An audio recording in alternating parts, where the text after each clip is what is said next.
Hello guys. This is your friend ITACHI Fanfic 3.0. And we are back a new fanfic story, which is what if Kakashi teach Sasuke and Sakura after Naruto fainted. Let's start fanfic without wasting more time. Man, this heat sucks. My head feels like it's been stuffed with burning ramen. One would think training under the sun would make me tougher, but right now, it just feels like someone turned the village into a frying pan and tossed me in with no oil. My head's pounding like a drum, my throat's dry, and my legs feel like ramen left in hot water too long. But I can't stop. Not when I'm this close. Not when I've almost got the substitution jutsu to work without messing it up or face planting. Kakashi sensei is watching us three. I already am the fool. I lean back against a tree. The bark digs into my shoulder blades, but it's the only thing holding me up right now. My vision flickers just a second, like someone dimmed the lights. Then it comes back. Kinda. Things still look fuzzy around the edges. Maybe I just need a break, I mumble. Just a minute. Just to cool off. I sit. My legs throb. My heart beats too fast, thudding like a taiko drum that's out of sync. A couple of birds chirp above me, all happy and peaceful, like they're mocking me. My forehead hits my knees, and I close my eyes. I blink once, twice, but everything's white and blurry, like my eyes are hot soup. My mouth is dry, like I've been chewing on sand. I try to move, but even my eyelashes feel too heavy. It's hot, too hot, and I can't tell if the warmth on my face is the sun or something else.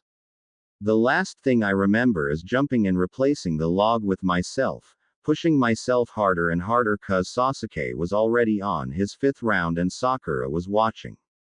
I had to keep up. I wanted to keep up. I think I said something like, "Believe it," and then the ground tilted sideways like a funhouse mirror. Everything spun. The sky flipped. I just felt an arm around my shoulders. Then, nothing. Dark. Heavy. It's like I'm underwater, but instead of water, it's heat. And pressure. Like something is sitting on my chest, and I can't push it off no matter how hard I try.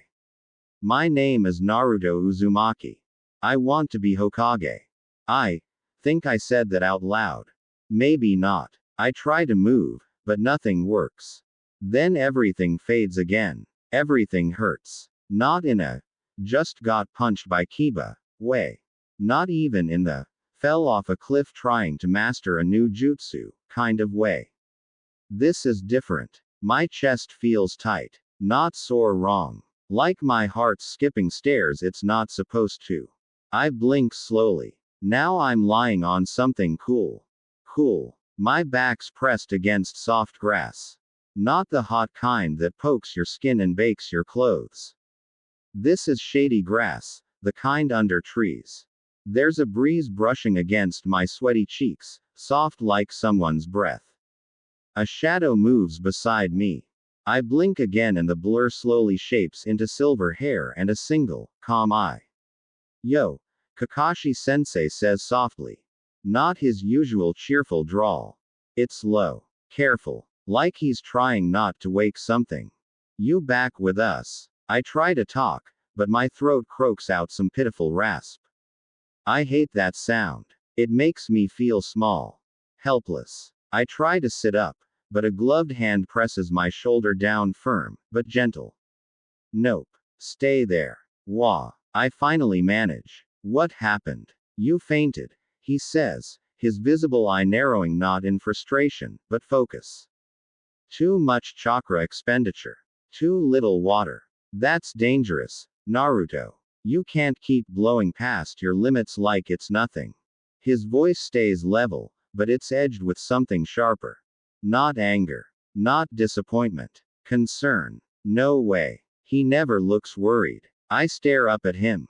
My chest tightens again, for a different reason now, something colder.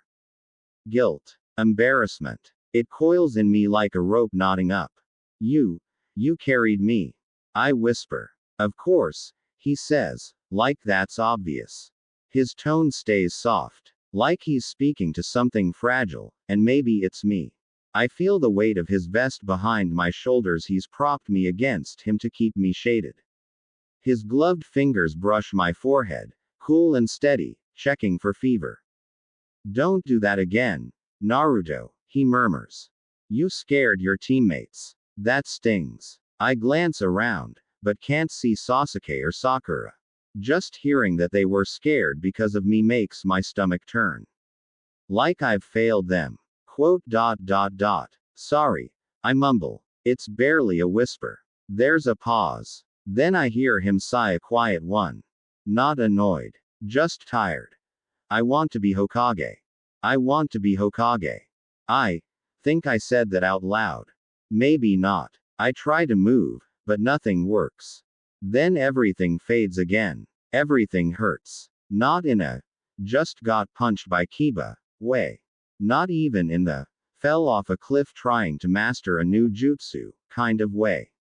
This is different. My chest feels tight. Not sore wrong. Like my heart's skipping stairs it's not supposed to. I blink slowly. Now I'm lying on something cool. Cool. Wake up.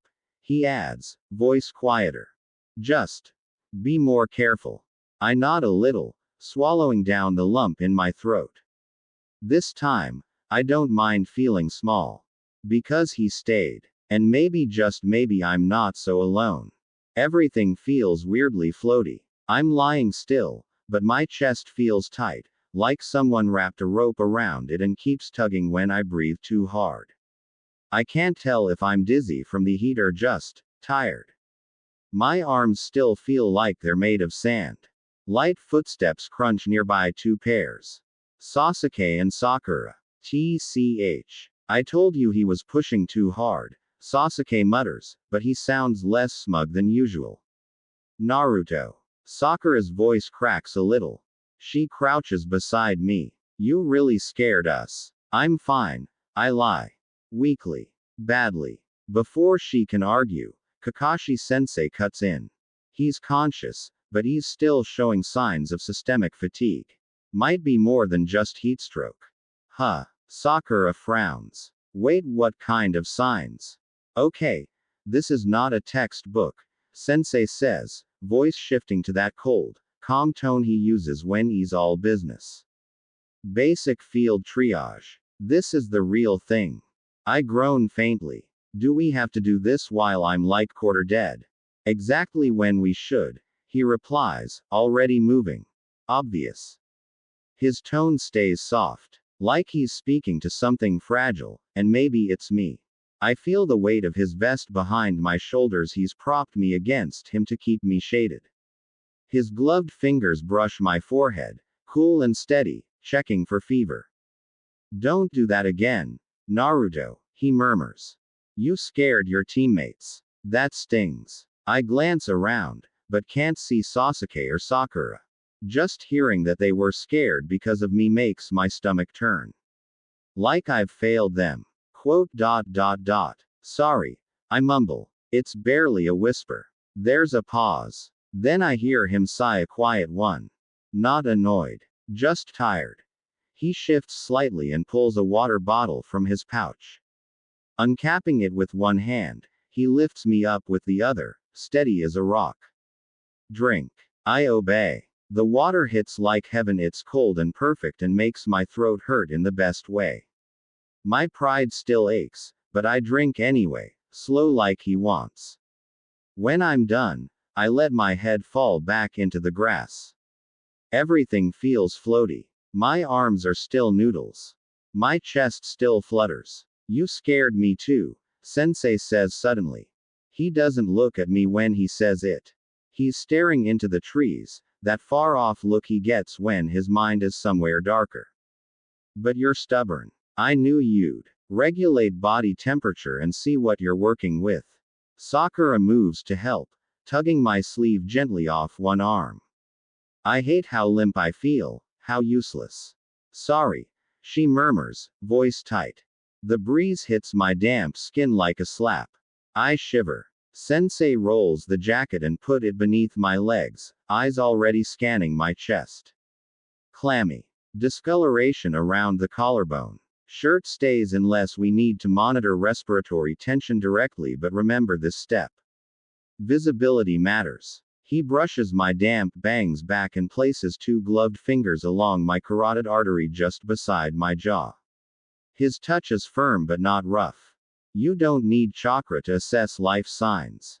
You need awareness. Feel, listen, watch. Always use all your senses: touch, sight, hearing, smell to blood, bile, overheating skin. They all tell you things. He continued.